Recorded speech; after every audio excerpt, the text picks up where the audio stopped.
Hello, everybody, and welcome back to another episode of the Daily Crypto News. And yes, guys, a lot of crazy things have been happening in the crypto space lately.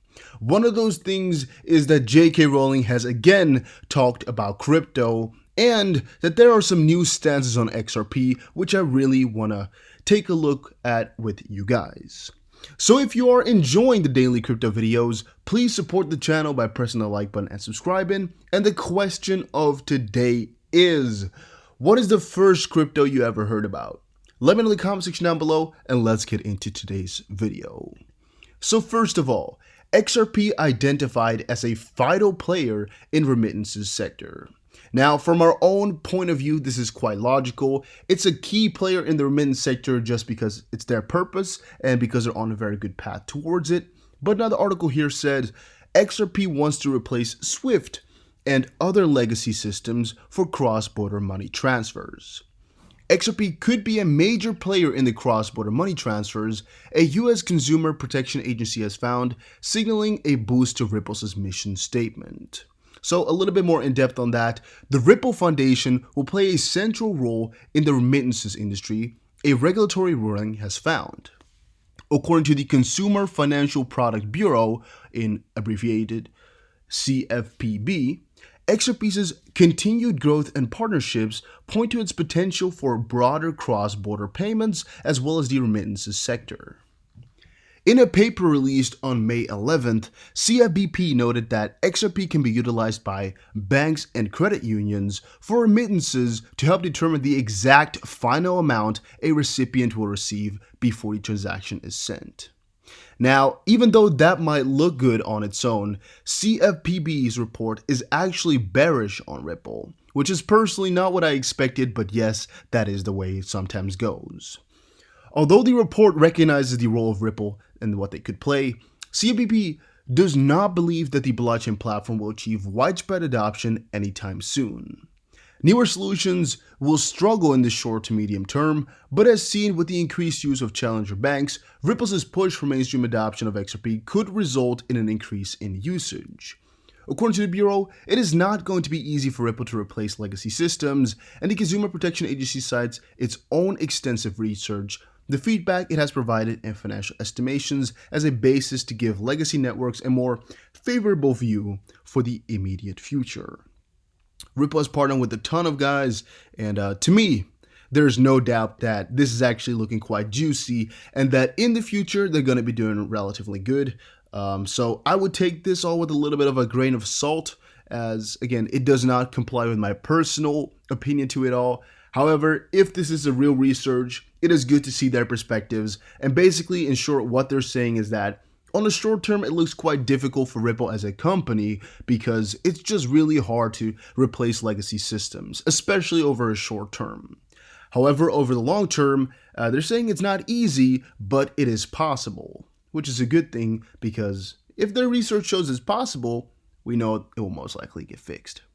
Again, it's kind of vague, I know, but it's just your personal opinion on all of this. I personally think they can get it done over a longer term. It won't happen in a split of a day. They won't get 100 banks in a day like that, or the most important banks or anything, but they'll get it with time. That's what I personally believe. That's actually backed by Baba Kugs here, and I know. I don't normally show Baba Kugs unless it's something quite crazy or something really, really good. And this is one of those cases where I think he has a good point to his story. Now the story reads, fact, XRP crash is a good thing. It amazes me when I see so many in CT confused. XRP can go to sub-penny. My confidence doesn't change. The prices are fixed, the dates are set. Everything they told you is true. Price does not matter, enjoy the show. And my personal fetchings, if that's even a word from this, is that XRP can go down and we are not worried as a community. But my personal opinion, so not what I fetched from the story, but what I personally think is you should to a certain extent be worried if we go to sub penny because that's a drastic drop. But it kind of depends on your whole your whole value of your investments, right? If you are here to invest in a short term, you want to make a quick buck, you're not here to sit around for another 5 years. This might really be scary because you don't know what's going to be happening, all right? You might be down 95% on your portfolio and it might look like the worst time in the world for you. And it might happen to stay that way for another year. That might really, really hurt you in the end. From that perspective, yes, it should scare you. However, the question that I guess should arise in your head is, well, when is this bad? When is it good? Well, it depends on whether or not you are a short-term trader or a long-term, and whether you're going for the big profits or a quick buck. If you're going for the short-term or a quick buck, then sub-penny or even big crashes can be very, very, very, very heavy on the wallet and hurt you a lot. However, if you're in for the longer term and you still believe a lot in the project, like a lot of these guys are saying, long term we're doing pretty solid, then that should not be mattering and you shouldn't worry too much about price changes, especially once they're negative, because those can get you a better position. I even dare to say that you should worry more about small price increases rather than decreases, just because if it's just increasing a little bit piece by piece, I find that there's, a good chance it's going to make one big fall eventually. And when it's just falling a little piece by piece, you're getting better and better entries all the time. There's at least kind of mentally in your head, there's a better chance of it just spiking up once and you're reaping a ton of profits overnight.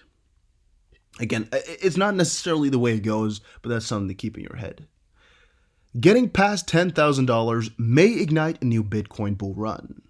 Bitcoin surged by more than 9% over the weekend to retest the $10,000 resistance level, but this hurdle continues to hold. Some key takeaways, because that's what we like to read. Some of the most prominent analysts in the industry believe that the only thing that is preventing Bitcoin from entering a new bull run is the $10,000 resistance level. On-chain data reveals that there is a substantial number of addresses that bought Bitcoin around this price level, and the strength of this supply wall suggests that the flagship crypto is poised for a retracement before breaking through it. Now, I personally believe as well that if we do manage to cross $10,000, and when I mean cross, I mean really cross it, get above $10,000 and get another confirmation candle, either maybe on the 4-hour, depending on how fast it breaks through, it's going to be a really, really crazy day. It's going to be a crazy day filled with profits, and we're going to be having to looking for our bags because going to be full. Rich Dad Poor Dad Robert Kiyosaki says, prepare for the worst by stashing cash in these 3 investments.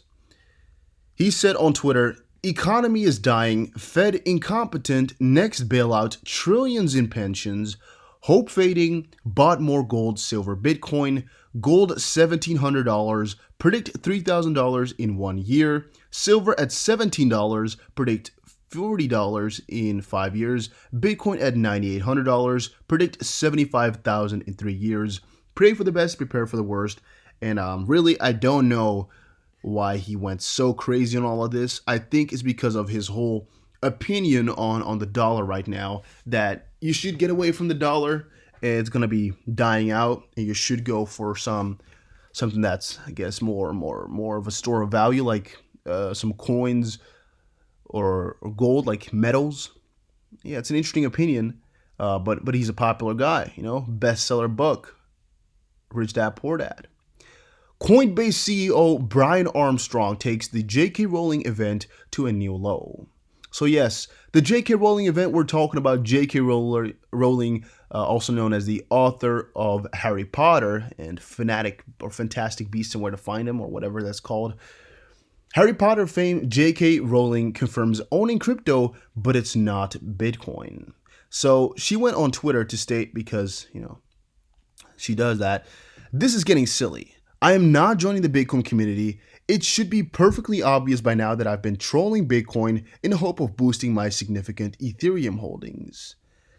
And people went completely berserk over this, right? Because also the founder of Ethereum, Vitalik Buterin, had replied to J.K. Rowling earlier to explain Bitcoin and whatnot. So a lot of people took this as serious. A lot of people replied with it and went with the whole story, because we're also seeing here again that Vitalik replied, but she says this is also a joke, which will let a lot of people to turn a little bit sad because that would have been really, really cool.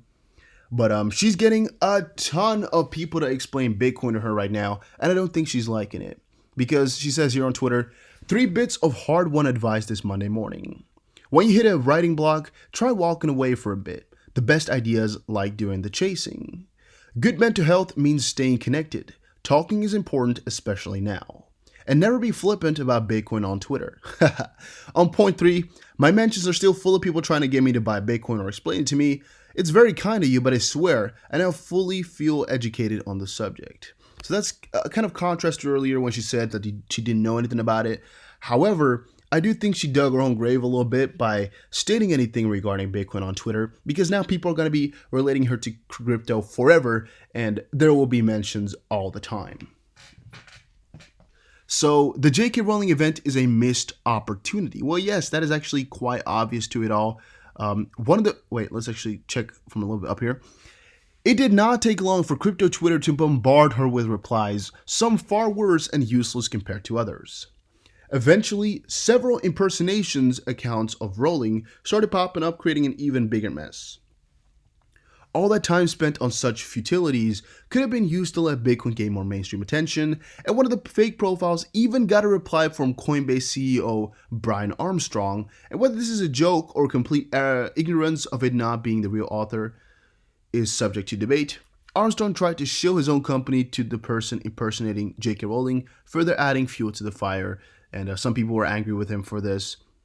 Some people said he knew it was a joke, so yeah, it's just how you want to see it. J.K. Rowling will probably never tweet about Bitcoin again. Even if she were to buy, I doubt that she'll ever tell it on Twitter, because she knows now that it's a difficult game. Fed Chairman Powell, 60 Minutes interview, highlights Bitcoin's value proposition. Now, this is stuff that I really like to cover on my channel, but I'm wondering if you guys like this type of crypto news as well on the Dusty BC channel, or if you would more so like to hear about it quickly on my 5-minute crypto, or even on the Dusty Finance channel. As I said before, those channels have no advertisements on them, and links are in the description below. But they're more elaborate kind of video or kind of explanations that I want to do, and I want to take a good amount of time to explain the in-depths of what this is always about. And I don't really know where I should put those videos on, so let me know in the comment section. And last but not least, Fortnite players love Reddit's new crypto. Crypto adoption is 4 times higher in the Fortnite community than in Reddit's own cryptocurrency community. But why? All right, let's. I think I just closed the tab for some reason. Let me see if I can get it back. All right, there we go. In brief, Reddit has launched test versions of Ethereum-based community points in Fortnite and cryptocurrency subreddits. It looks like gamers are interested in the tokens much more than crypto enthusiasts, and some users have already announced the launch of a Reddit Day AO, and I don't want to go further into this because it's still a kind of a work in progress, kind of an idea. However, it is a very, very, very interesting one. While Reddit's community points are based on the Ethereum blockchain, they're not entirely a cryptocurrency in a traditional sense, rather a reward/loyalty system that aims to promote users' engagement. So it's not that big of a thing. It's just it's like people who use Reddit in general. A lot of people love using Reddit for the karma. A lot of people will say karma doesn't matter for anything. Well, yeah, some will say it's very important, or some will like it. Same for maybe things on YouTube. Some will say the amount of subscribers doesn't matter at all. It's only about the amount of views you get. Some will say it's completely different. It just depends, A lot of things, they matter subjectively, and everybody has their own opinion on all of that. But guys, that was it for this video. Hopefully you all enjoyed it, and hopefully you learned something new. If you did, make sure you support the channel by pressing the like button, and of course subscribe for more daily crypto content. And I'll see you guys again in another crypto video. Take care.